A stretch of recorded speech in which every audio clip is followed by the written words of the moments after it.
So these are Bravo 3s, Mercruiser 350 MPI Horizons.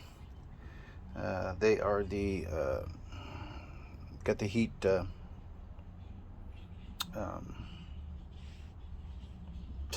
transfer, what, heat exchanger. It's got the heat exchanger on it, so there's fresh, or not fresh water, but you know, coolant inside the engine itself.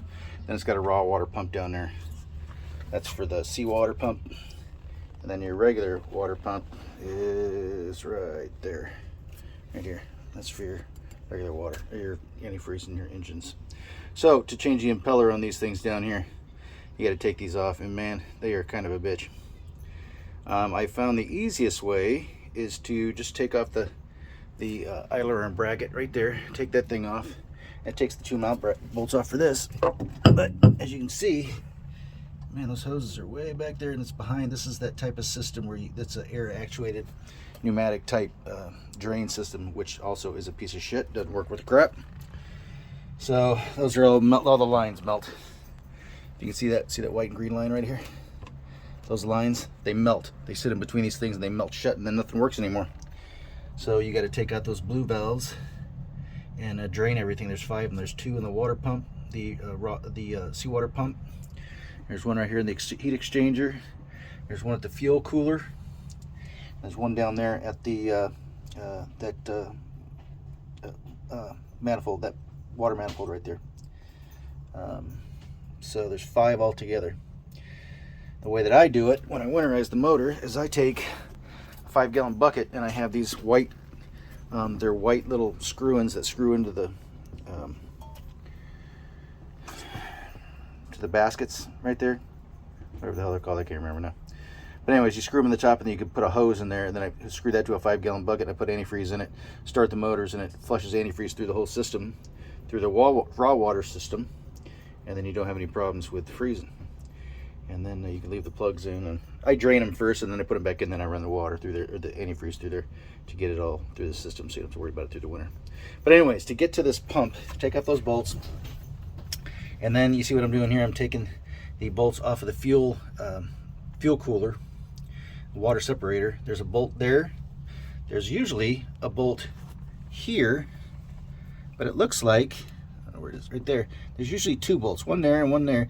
But the last guy that did this, I don't think he put all the bolts back in. There's only one here. I don't know if they're supposed to be turned on. I like that on both engines. There's only one.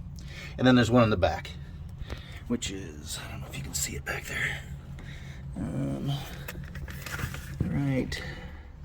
Where's it at? Where's it at? Where's it at? Where's it at? Right there. Right there. I don't know if you can see it, but it's right there where my finger is. So it's kind of a pain to get to. Anyways, take that loose, and then you can slide it over a little bit.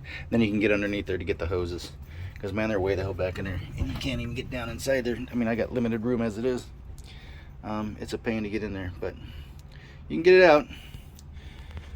So if anybody's wondering how to do it, that's the way I do it. It works. I got the other one done. It took me about an hour and a half to take it off, change the impeller, put it all back together, and put it back on. And this one's done over here. You can see I got the belt on and everything already. So, all right, again, for a Mercruiser 350 MPI Horizon with a Bravo 3 outdrive. Good luck. All right, so we got it off. There's the 2 lines back there. You can see them. There's the pump. Yeah, once you move that, you can kind of lift it up out of the way. Makes it a lot easier. Let's see. So, yeah.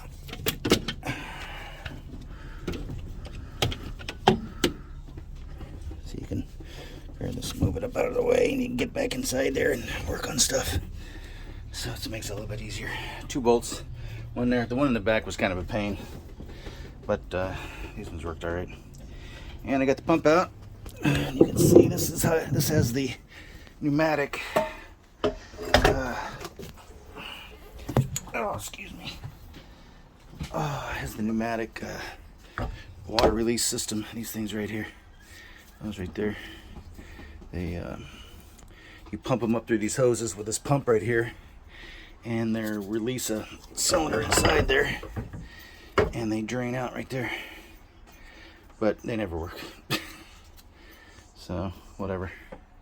This looks like an original housing. The other one looked like it was new. This one looks like it's the original. All right, well, there you go. Putting them together is a little bit easier, not quite as hard. Getting these started, making sure they're on all the way. Just look at where this lip is right here. You can see how far to push it up to. Same way with this, and then you can get your hose clamps on there. All right, good luck. Have fun.